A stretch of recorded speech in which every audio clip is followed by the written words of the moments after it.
আমি তৃপ্তি সুধা মণ্ডল রবীন্দ্রনাথ ঠাকুরের কবিতা দিদি পাঠ করে শোনাচ্ছি।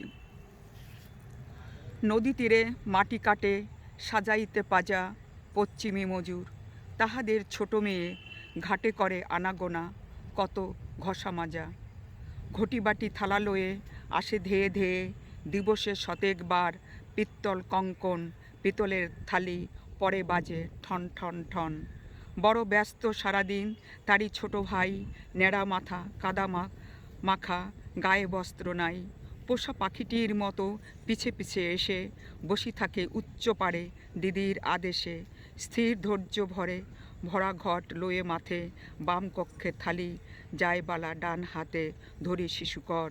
জননীর প্রতিনিধি কর্মভারে অবনত অতি ছোট দিদি।